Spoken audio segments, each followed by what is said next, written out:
Who's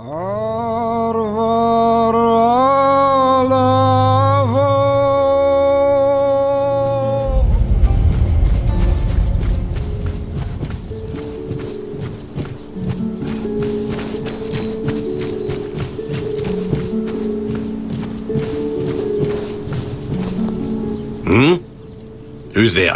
What do you want? We're just sitting here, not bothering anybody, so there's no need to bother us. Vran? Ha! I've been wondering how that old harpy's doing. We haven't seen each other in a while. You can go.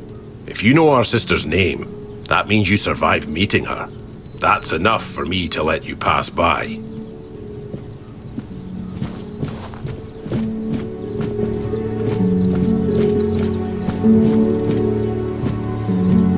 Don't bother. I'm in no mood to talk.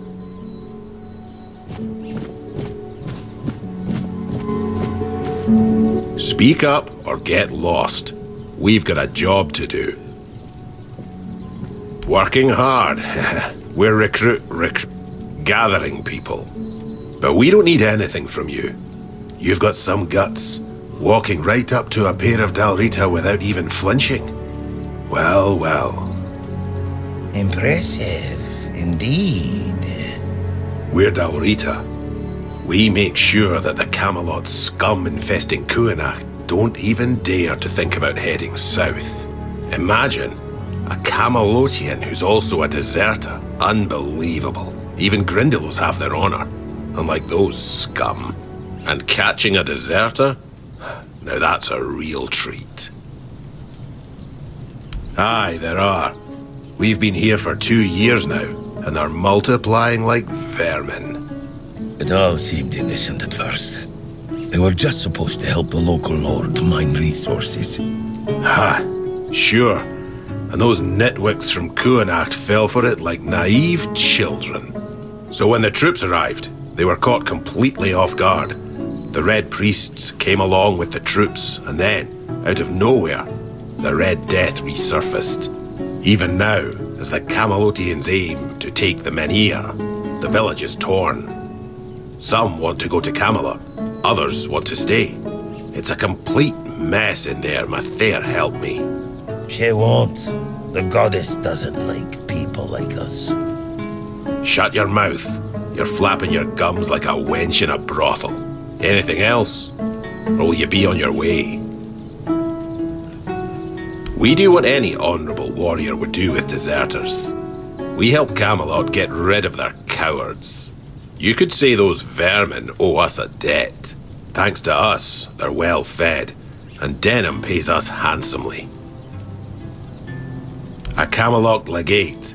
He commands the rabble you see swarming in Cuanacht. He's decent enough, and he pays a good price for deserters' scalps.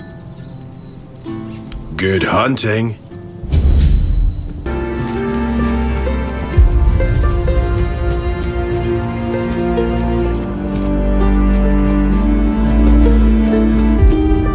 Oi! What do you think you're doing here? This is my spot! I got here before dawn, so you better get lost, you miscreant! I don't need to explain anything, but you better explain why you're trying to steal my mushrooms! Move along, but remember, I've got my eye on you.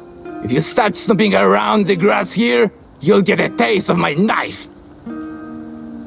The burden you carry, do you hide it well? How can I help? Good, very good. I assume you've decided to climb further into the guild's ranks then. Are you ready for your next adventure? I'd like you to find Calum and bring me his research. He's a former guild member and a cruel man. He took the idea of life as a form of energy a little too much to heart, and it's made him potentially dangerous. We expelled him and cut him off from our resources, but, as you might guess, that didn't slow him down for long. Personally, I'd like to treat him the way he treats his test subjects. That's just my own view on the matter.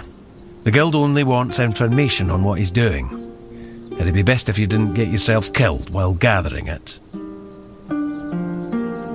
We don't know the details, but I doubt it's anything good or humane. From what I hear, he's gone completely mad and started experimenting on humans. He always claimed it's the only way to unlock the spark of life, but practicing necromancy is, of course, strictly forbidden by the guild. The owls are hooting that he's holed up in some hut at the swamps. But knowing that lunatic, he won't be doing his experiments anywhere out in the open.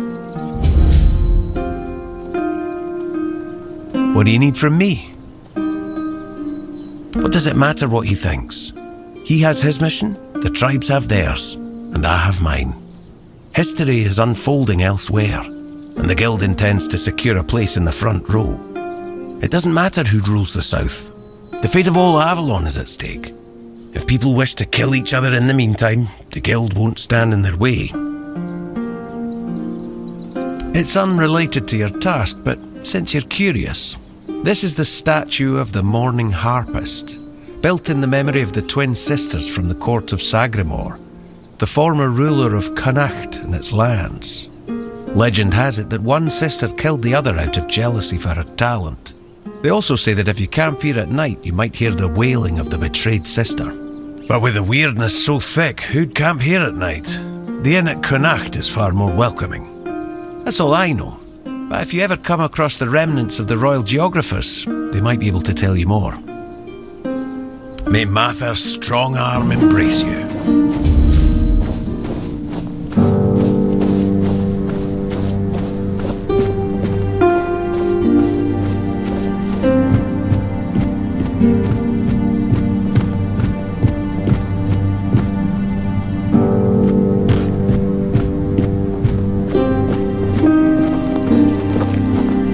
Are they gone? I thought I was done for. Thank you for stopping. My name is Lemuel. I'm but a humble servant on a pilgrimage for the glory of King Arthur. They might still come back. I'd rather stay here for a while. Yes, and if they do show up, you'd better run as fast as you can. Otherwise they'll cast the evil eye on you too. Damn witch. May the weirdness take her. Garla's lackeys are trackers, those lousy world wreckers. Well, perhaps they were once good people. Humble servants of the king. Just like me. But they abandoned their pilgrimage. They crossed the wrong thresholds, and then they got caught up in evil magic. First, it wound around their hands. Then it travelled further and further, entering their bodies through their mouths, flooding their insides.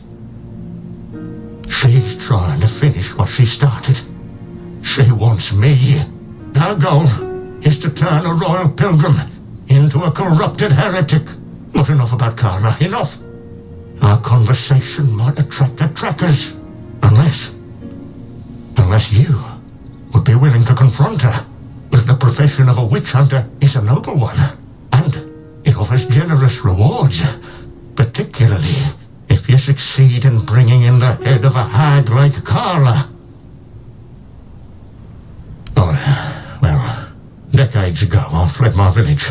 The Red Death began to spread, and I started showing symptoms.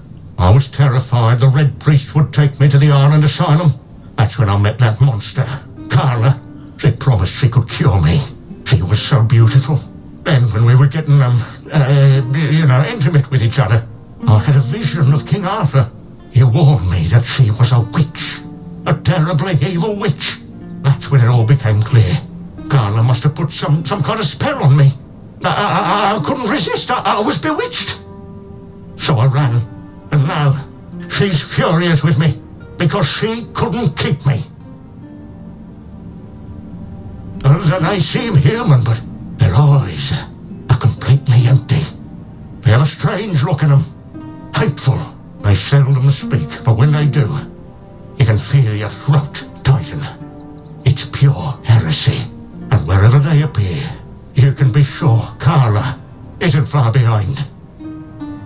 Huh? Oh, if we're bargaining, then you must be seriously thinking about it.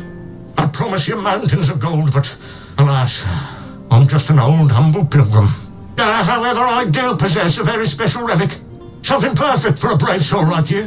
That's what I can offer. I offer? Really? You do that for me? Oh, you're a true savior. Oh, this is incredible, unbelievable. I've been running my entire life. And now, I could finally be free.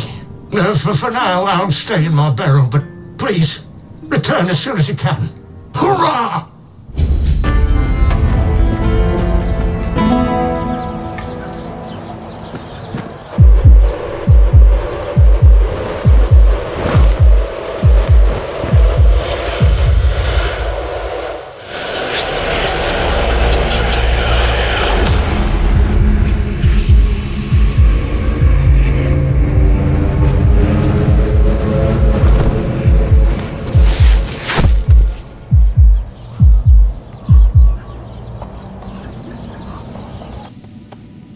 She's waking up. Welcome back to the land of the living, our hero. Help her up, Ansem.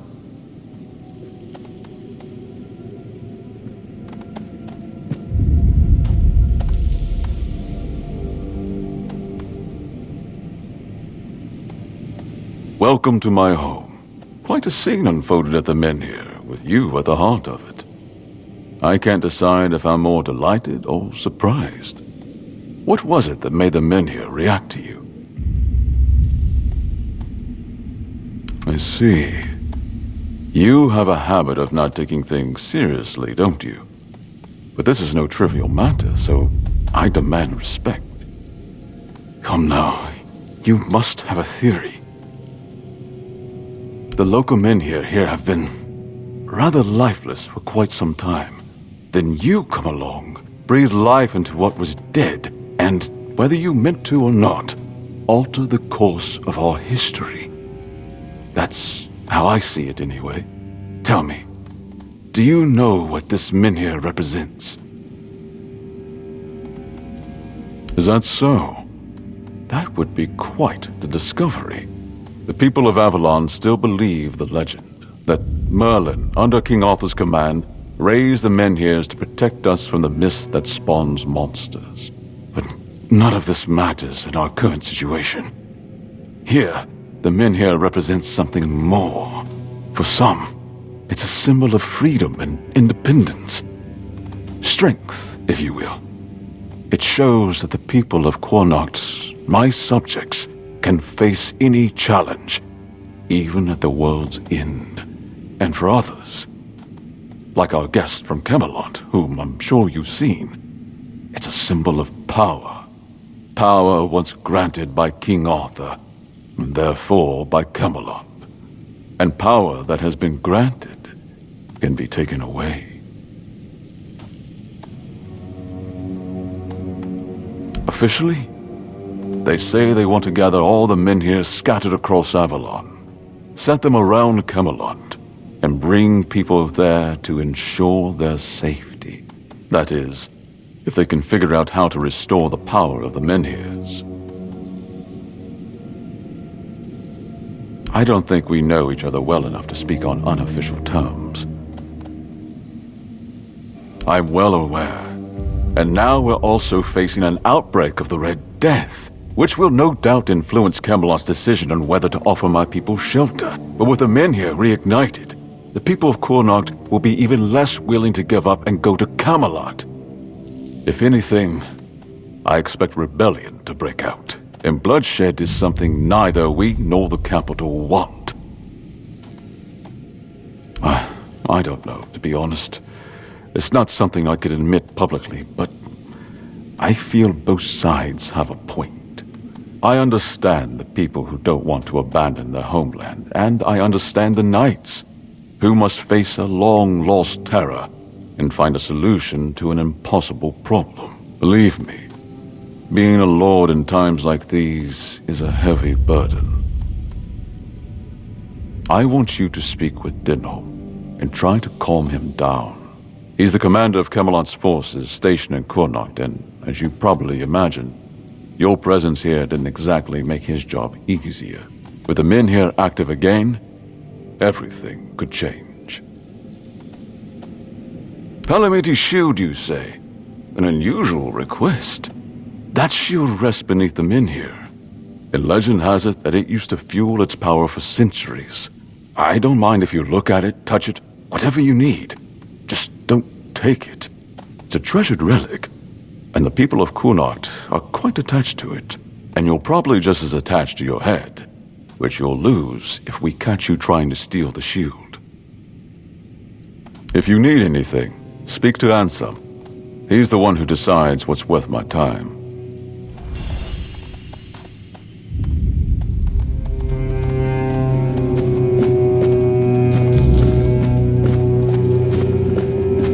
The less attention, the better. Just passing through? Good. Ah, a new face. I am Ansem, Major Domo to Lord Yvain. Any business to be done in Cuanacht usually passes through my hands first. From managing the court's affairs to ensuring Cuanacht doesn't collapse under its own weight, it's my duty to keep things running smoothly. Not an easy task, given the times. And you? What brings you here? Wandering so close to the heart of Cuanacht's business. You don't strike me as the idle type. Life at court is a delicate dance. It's calm on the surface, but underneath, there's always tension. Managing affairs, settling disputes, keeping the wheels turning. It's not for the faint of heart. Lord Yvain means well, but he makes decisions slowly, too slowly sometimes. Not that I complain. It's a role I've accepted, and one I'll carry out for as long as I'm needed. It's a quiet kind of chaos, but one we must master, for the sake of Cuanacht and those who call it home. Challenging doesn't begin to describe it. The court is the heart of Cuanacht, and if it falters, the rest follows. That's a heavy weight to bear. But if I'm honest, it's the plague that keeps me awake at night. I've seen what it does, how it spreads, how it steals lives without mercy. I lost my family to it. The only reason I'm still here is because I was locked away at court while they were quarantined. Since then, protecting this place, keeping it safe, has been more than a duty. It's been everything. Until next time, let's hope you bring good news.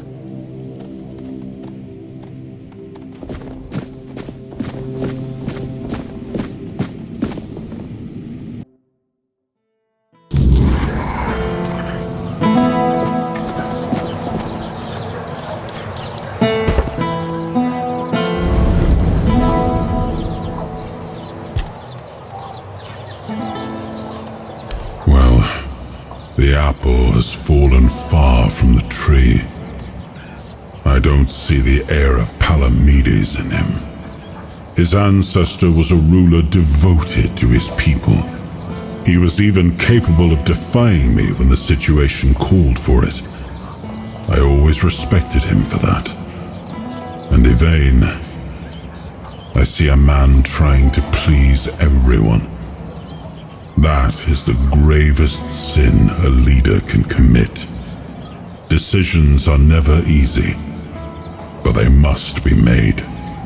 I see that the current lord is trying to delay that moment, and I fear it's his people who will suffer most because of his indecision. I know much time has passed. I just hope Palamedes' bloodline wasn't diluted by the carelessness of one of Yvain's foremothers. I have no idea. The menhirs were Merlin and Nimue's domain. I was mostly just relieved they worked. Although I've always felt an odd sense of familiarity with them. I think they reacted to the power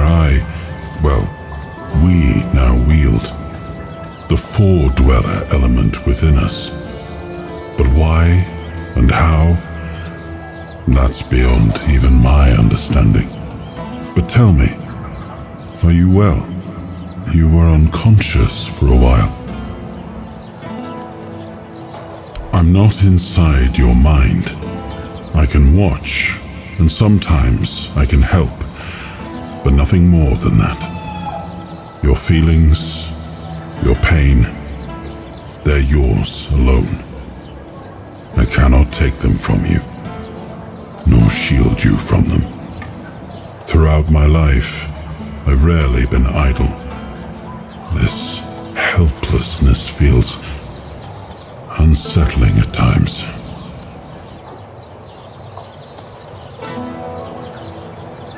I'm sorry. I know this isn't a life you would have chosen for yourself. But you've conducted yourself admirably. You're strong, and you're not alone. I know this fate was forced upon you. I know all too well how that feels. So I promise, as long as I'm here, I'll help you however I can.